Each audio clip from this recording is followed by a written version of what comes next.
All right, 8th graders, you just watched the demonstration where I was kind of filling that cup with water and talking about how volume works. And I actually started making a video on these notes, and then a guy came to fix my air conditioner in my house.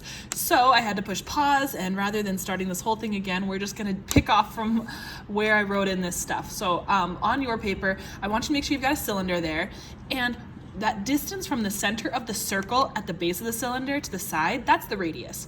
And then the whole height of the entire thing, we're gonna label that h, just because that's the height of the cylinder.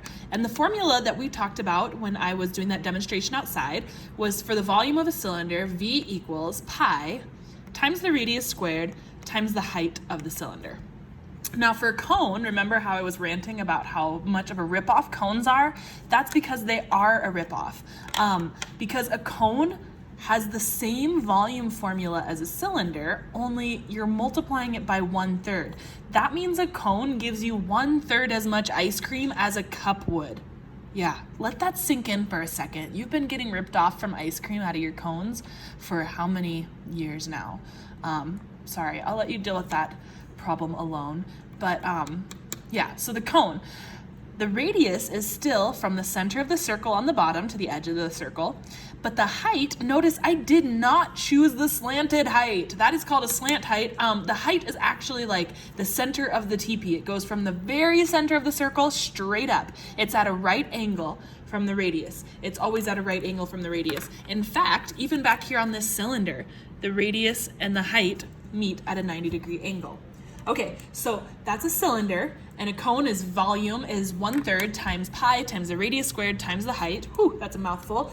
Get ready for the sphere because it's gonna blow your mind. It's going to start with V for volume, but instead of 1/3, it's actually 4/3 times pi.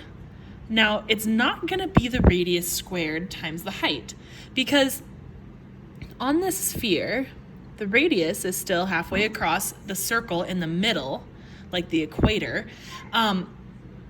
but the height of a sphere, that's not really applicable here. We don't stack it like we do for the cylinder or stack it smaller for the cone. So we're actually going to think of the height as another radius there. So what you're gonna see here, instead of r squared times the height, it's going to be r cubed.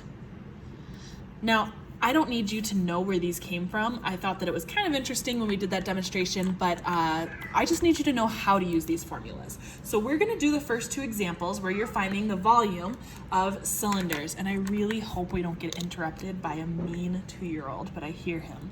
He's coming. Okay, let's start with number 1. Every single problem, I like want to emphasize how much it's every single problem. You need to start by writing down the formula. So I can see that this is a cylinder. I'm going to write down the volume formula for a cylinder.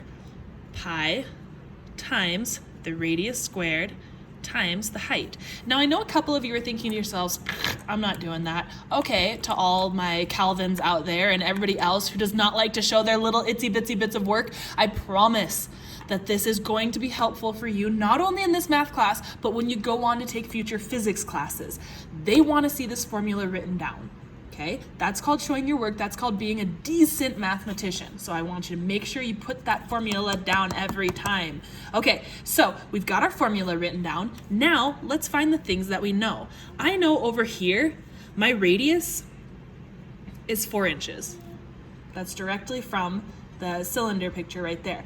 And I know that the height of this thing is 12 inches. Now I just wrote these over here so you can see them, but I'm now going to put those into the formula. I know that it's still going to say V equals